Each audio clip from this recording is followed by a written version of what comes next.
Eddie's little track. She's riding my old bike after I sold it to her, took off the bigger wheels and shortened it up a little.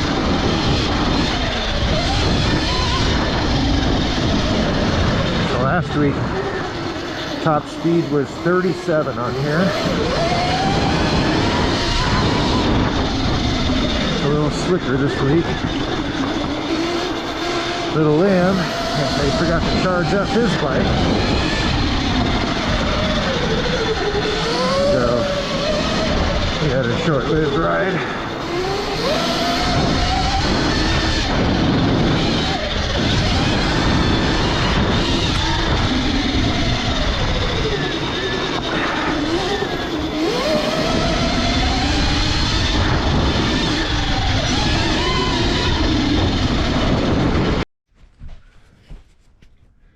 Hey folks, Shred and Shawarma here, and just wanted to give another review on my bike, on my Ultra Bee. I've got 442 miles on it, and kind of taking a winter break. Still got some snow on the ground, well, and we'll have snow on the ground for a few more months, but it's kind of a neat winter as far as El Nino goes. It's melting fast, and I think we're going to have an early riding season this year compared to the last 2 years, which have been very late. So looking forward to that. So just wanted to go over a few things on the bike. So I guess to start with, 442 miles is what I put on it last year. Since I've had it, I got it in late May. And it's been awesome. I have a 200-mile review, and that was with all the mods I put on it. I really haven't done anything since, except for I did put on a primary chain drive. I got from Dirty Bike, and they have a video which I will put a link in the comments section, and it was pretty easy to do. The one thing, and he mentions it later in the video, he forgot to mention it, and that is you want to loosen this nut before you take the rear wheel off, because you want to have it the rear wheel on the ground, and so you've got some resistance. I went by the video, and I had to end up I had to jam the sprocket. I think I put something right through here in order to keep it from spinning. So he does a really good step-by-step tutorial on how to do it. Took me maybe an hour and a half, and it took me, I think you can do it in an hour, but I did spend the time on cleaning things, re-greasing all my bushings, basically everything. And I rode it once. I really didn't notice a whole, it might be a little noisier, which I'm okay with, especially since I ride in a lot of bear territory. So I actually kind of welcome the noise. It does come with an X-ring chain. So if I don't, two reasons why I wanted to go to the chain. One, I just don't want to take the chance of breaking a belt in the middle of nowhere, because you are stuck. You're not going anywhere. You have to be towed out, pushed out, whatever. I don't want that. Also, range. So the best chain for range is obviously a roller chain. Then it would be an X-ring or O-ring chain. Then it would be a belt, belt being the worst, which it comes with. It has the most resistance from all the research I've done. This is an X-ring. I will probably go to a roller chain. I just want to see what my range is first. If it's adequate, then, you know, maybe I'll keep it on, because with the roller chain, it will take some adjusting pretty much after the first 5, 6, 7 rides, every ride. The nice thing about it, your adjustment here is way better than the Light Bee. The Light Bee adjustment is kind of a joke. This is just like the rear wheel, where you have a lock nut, your adjusting nut, just like here. And so much better design. And so we'll see what happens. And on the primary chain replacement, I would highly recommend when you go to Dirty Bike to order it, if you're going to put one on, they are going to advise you to get an alignment tool for the swing arm. This guy right here. And I highly recommend it. It's like 10 bucks extra, and it will, when I did the Light Bee, I didn't have one, and it was a pain in the ass. So it basically just goes right in here. You take that bolt out, put in the alignment tool, and it allows you to keep everything in place. And it makes life so much easier. Well worth the extra money. And then once you buy it, you have it. So if you're ever going to replace your jack shaft or anything else in there, you'll have it. It'll make your life way easier. I did order a counter shaft sprocket because I did put a new chain on. I ran the same roller chain all last year, and it was still decent, but I don't want to take them so far that they start wearing out my sprockets. So I did order a counter shaft sprocket, and that's the guy right here. And because whenever you put a new chain on, you want to put new sprockets on. It's just the kind of rule of thumb in motorcycles.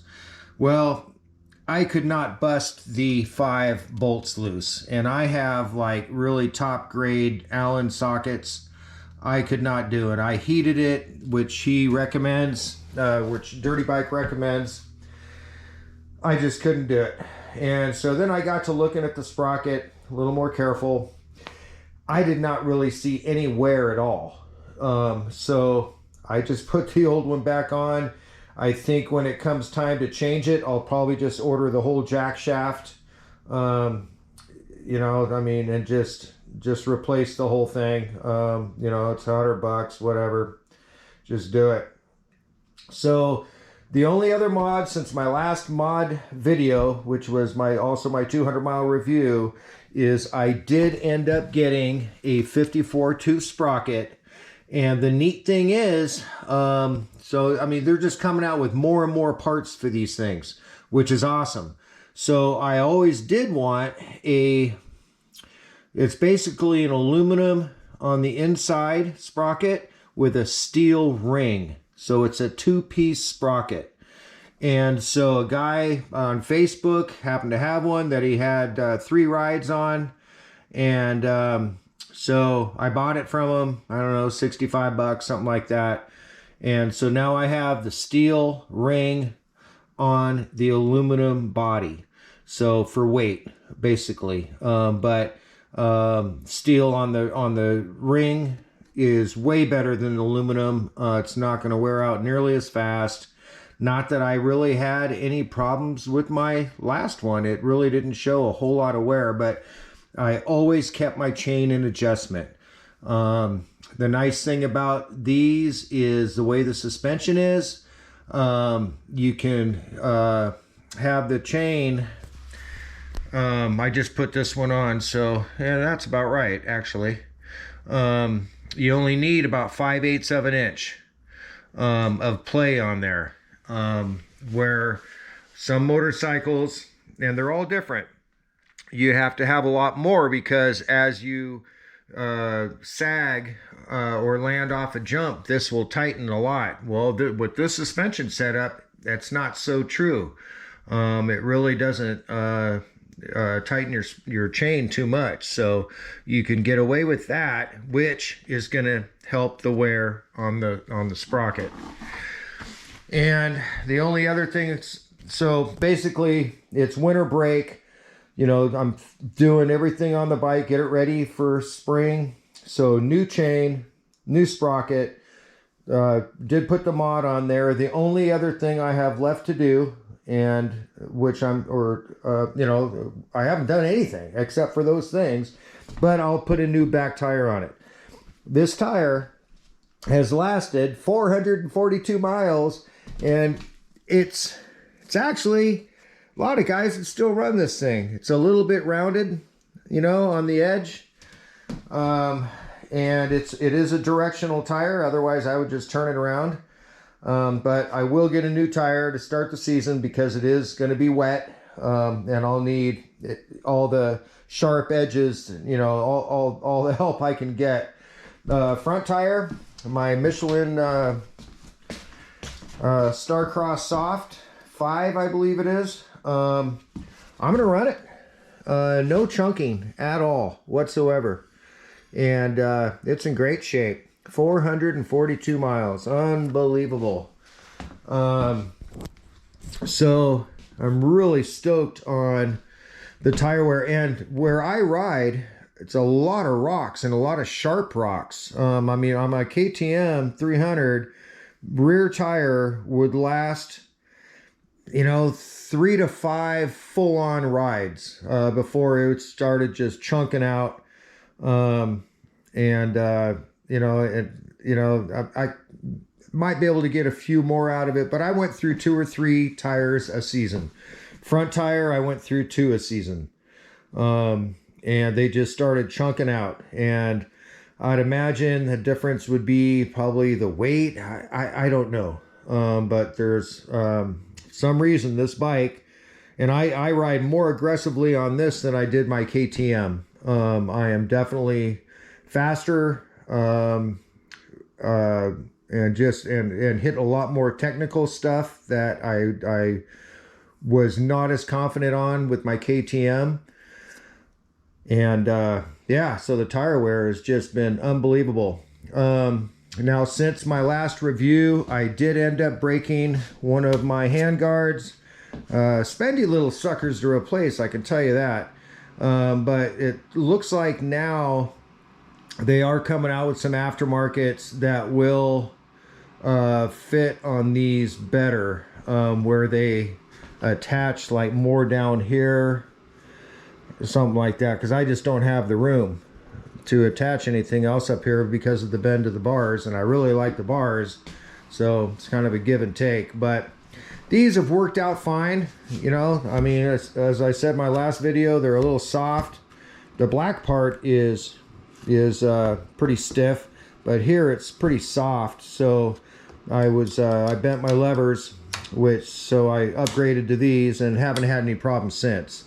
And I just try, you know, obviously we all try not to crash, but it happens. And then, you know, hitting trees and stuff like that. But so 442 miles, I have had 0 issues, none. You know, I explained in my 200-mile review how this, I think it's this guy here, I'm not sure, is just a tad little bit of play. I mean, and I'm talking like minuscule. Another thing I wanted to mention is brake pad wear. With the Ultra Bee, I went through pads like crazy, and they're not cheap. So I bought extra pads, a couple sets, just for when I wore through these. I have, like I said, 442 miles on this thing, and I use my brakes a lot. And even riding on the sand tracks, which would wear these brakes out like really fast, I still have half my pads left. So I'm looking at most of next season, even with the same pads, stock pads. So the brake pad wear is nothing like the Light Bee. And yeah, just wanted to mention that. So I think that's, and they're bigger, they have more surface area. These brakes are real. I ride one finger all day long, no fade, nothing. Even down long downhills, there's no fade at all. I'm one finger all the time, which is really nice for controllability. But yeah, super impressed with the wear, with the brakes period, and especially the wear of the pads. Pretty awesome. So, and as far as riding on the trails, I've never run out of juice. Lowest I've been on the battery is 18%. I did hit a rock and it threw my chain. That was kind of a moment, because I just all of a sudden, you know, I mean, I didn't know what happened. And then I looked, saw I threw a chain, no big deal, put it back on, and away I went. Other than that, has not left me stranded. I have actually pulled two gassers out from deep in the woods. One with a broken water pump casing. The other one, he lost his battery and he had a recluse on his 450. And I always carry a tow rope under here, more for me, but never had to use it for me. But here is the electric bike pulling out a couple of gassers, and I think it happened 2 rides in a row, which is pretty funny, actually. Not for them, but I mean, I found the humor in it. So anyways, I love this bike still. I am excited to get back riding with it, and just as excited as when I got it. This season I will have more, I will feel more comfortable on it, because I'm used to it. And so I plan on hitting it hard, and this time I'll be able to get a lot more miles on it this year, because last year I didn't get it till the end of May. And so and then last year also I had my hernia surgery, which put me out for like 4 or 5 weeks, right in the middle of riding season. So I plan on definitely getting more miles this year. And I really still just super excited about the bike. And so with the 54 tooth sprocket, so I ended up riding, I ride all in sport mode now. I just like the zap, getting over rocks, logs, stuff like that. And then I actually, on my 200-mile review, I had mentioned that I ride it in the throttle setting 1. Well, 1 just wasn't quite doing it for me. It was better, but 2 was a lot better.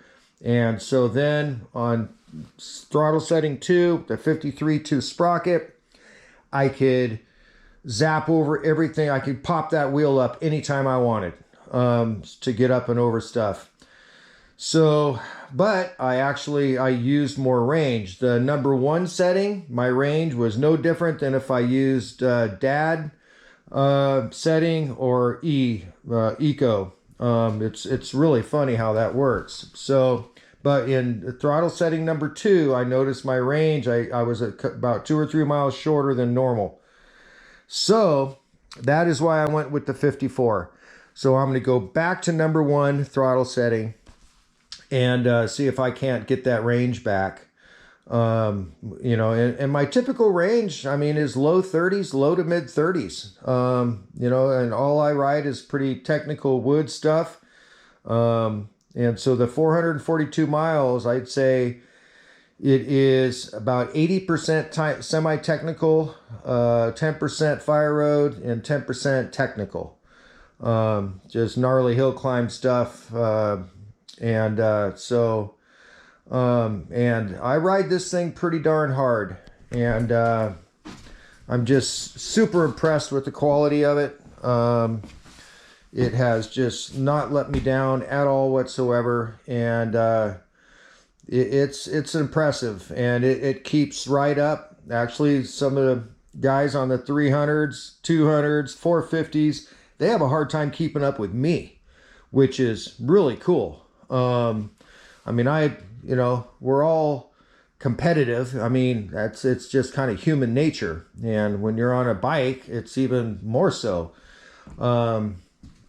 So it's a really neat feeling to not only be able to keep up with the 300s, 450s, 200s in the woods, but to actually give them a run for their money and have them have a hard time keeping up with me, which is super cool. I love it, especially I'll be 62 this summer, and I feel I'm riding better than ever, and I've been riding all my life. So it's a pretty neat feeling.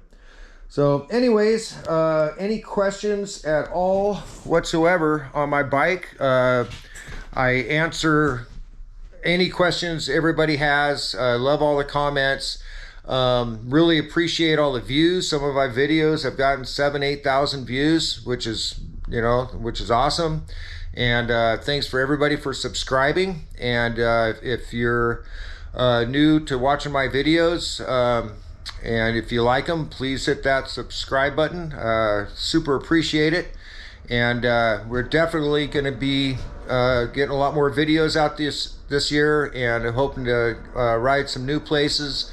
And then next winter, I'm hoping to head south so I can keep riding all winter. And then, we'll get some videos of all kinds of different terrain. So anyways, thanks a lot for watching, and feet's up. Aloha.